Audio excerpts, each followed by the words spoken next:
Great. Okay, so we did that first part of the lecture. That was A, and we gave you a background to kind of a encapsulation of really the thesis that Dan Gibson's coming up with. And now we're going to go into some of his newer material. Not the newest. There's still more material that I have to yet share with you. That'll be coming later.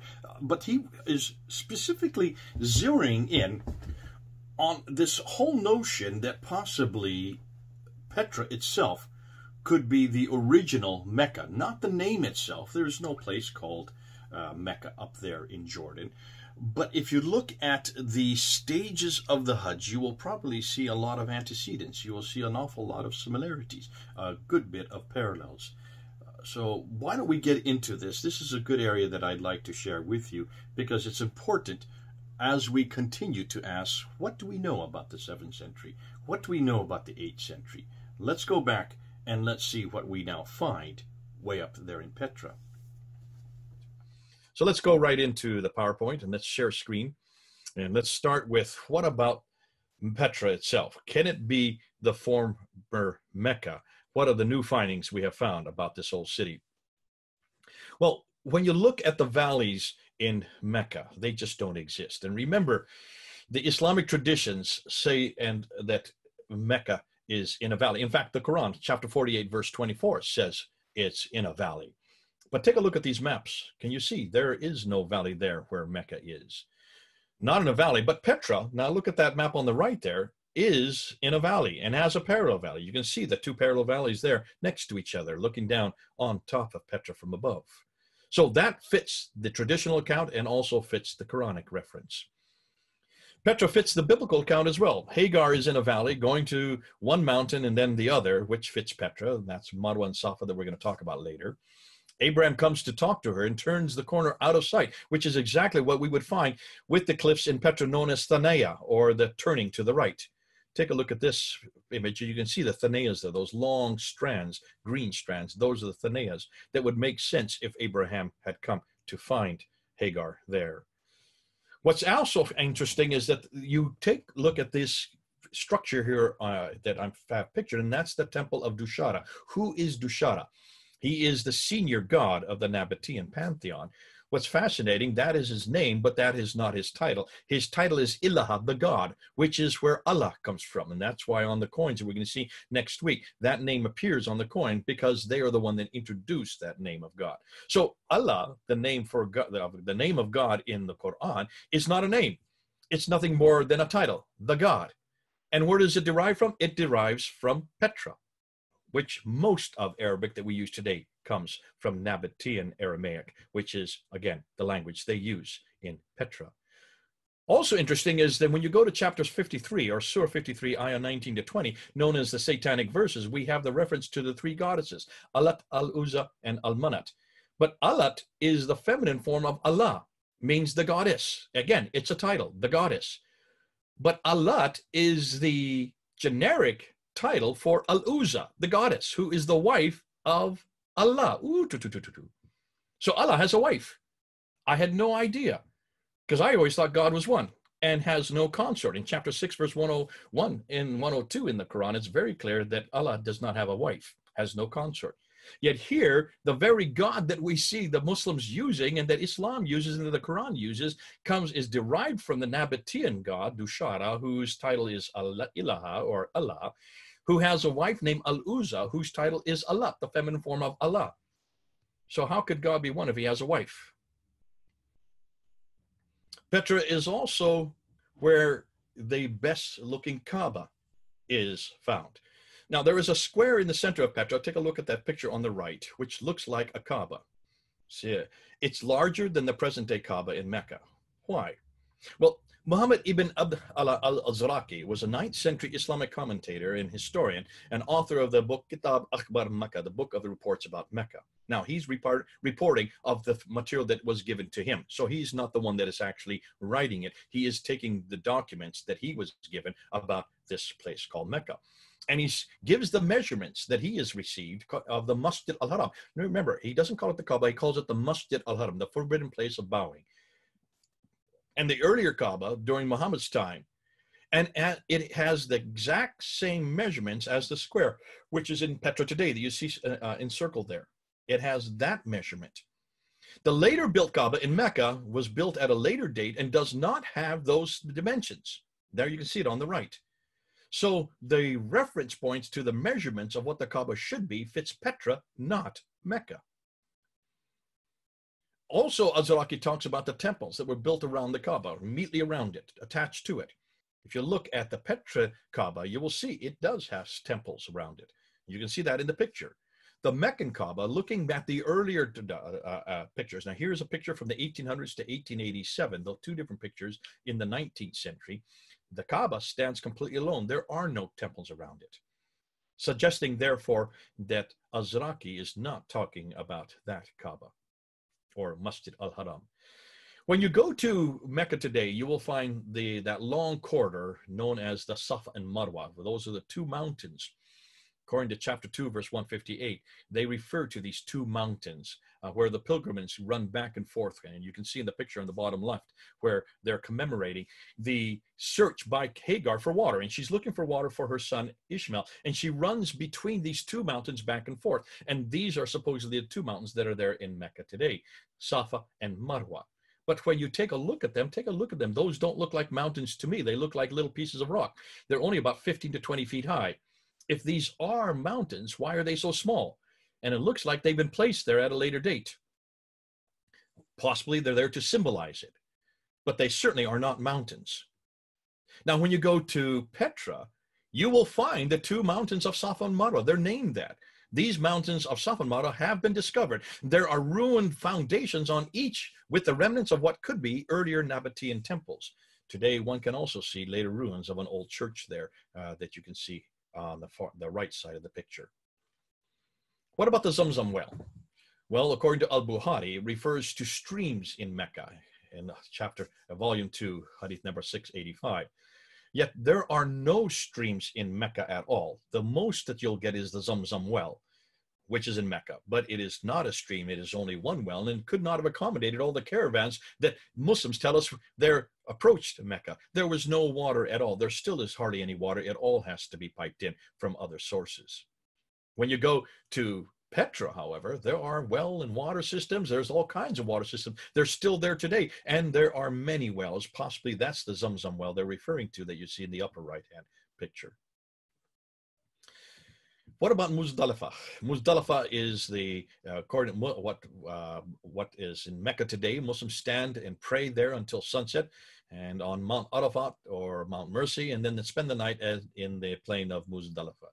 Now, Petra has a mountain. If you look at the one in Mecca, it's miles away from the Kaaba, but the one in Petra, it's right there.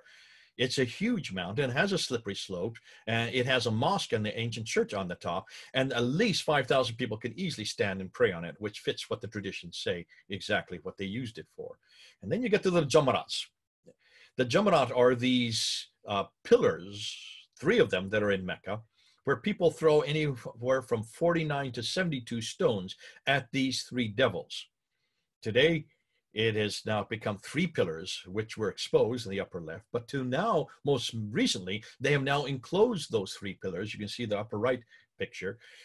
But here's the question, why 3 Jamarats? Are there 3 devils? I always thought there was only 1 devil. So what in the world are 3 devils doing in Mecca? When you go to Petra, you will find the Jamarat there. There's a picture in the bottom right. And it is only 1 pillar because there's only 1 devil. So it looks like the Jamarat has its antecedents in Petra, not in Mecca. So the need for a place was already in place. Petra has all the stations of the pilgrimage which are now found in Mecca.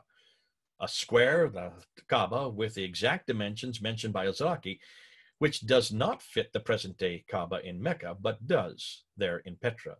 The Safa and Marwa mountains, to commemorate Hagar looking for water, are in Petra with places for idols at the top, and not little rocks as we find in Mecca, but actually full mountains. The washing of water with cisterns and waterways are in Petra, not in Mecca, which only has 1 well, the Zamzam well. And the plain of Muzdalifah, a slippery slope mountain with a mosque and church on it at the top, and where at least 5,000 people could pray, is only found in Petra. The Jamarat platform with the pillar to throw 49 to 72 rocks is also found in Petra, not the 3 platforms in Mecca, suggesting 3 different devils. Dan's conclusions on Petra.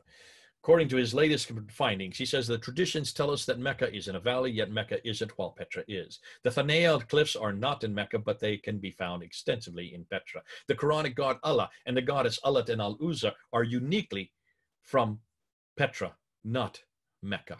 And then you have all the stations on the pilgrimage referred to in the earliest texts are found in Petra. In fact, everything the Quran and the traditions speak of can be found in Petra and are more realistic and much more historical. Okay, so there you have it. A tour de force, you might say, by Dan Gibson, bringing all this new evidence. Well, new in the sense it's new to us, but it's not new to those who are living up in Jordan. It's not new to people who have been doing research in this area, though they are so few, and they haven't gone public like Dan has gone public with his research. And that's why it's exciting. I was fascinating because as I was reading and I was looking and I was viewing his books and articles and also his newest videos, as he went from one area to another, just showing the parallels between Mecca and Petra, you have to wonder, well, really, then have they not really? How? This sounds to reason. If you have the Abbasids, who really don't come into power until 749, they hate the Umayyads. They hate everything about the Umayyads. They don't want anything to do with the Umayyads. They want to create their own narrative. That's why their narrative doesn't even begin to appear until 833 and 870 and 875 and 923, much, much later. Then it stands to reason that they're going to take much of what has gone before and refigure it into a completely new history, a whole new narrative. And that narrative does not exist in Petra. It would exist in Mecca. That's where the black stone was. And that whoever has the black stone, there you have the power of God, or you have God's presence. That's why as soon as Ibn Zubayr took the black stone with him down to the south, aligned himself with the Abbasids, who then come to power in 749, who then write their first history in 765, what Ibn Ishaq, that was then redone, completely refigured and abridged, or maybe even enlarged by Ibn Hisham in 833, and then that becomes the new narrative. And with that new narrative, then they've got to then produce all the sayings, and that's not till 870, as then you take these 600,000 of these sayings and whittle them down to 7,397, as Al-Bukhari did. You only retain that story that you want, and that story is not in Petra, it's down in Mecca. But it has many of the same things that are in Petra. And I just listed them all as Dan was bringing these up, and there's 9 of these areas. Number 1, Petra has the valleys that we read about in the traditions and also in the Quran. Number 2, if Abraham had gone to these Thanaeas to find Hagar, they would have been in Petra. Those Thanaeas are there that we read about in the Bible.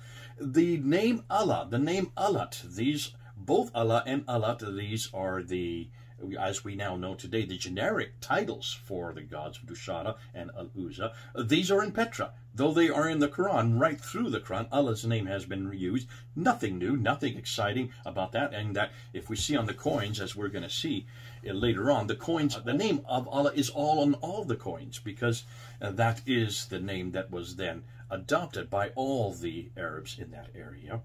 So that's not a surprise. But it's fascinating that the Arabic in the Quran also comes from Petra, from this Aramaic that is from the Nabatean area. That is the Arabic that we now have in the Quran.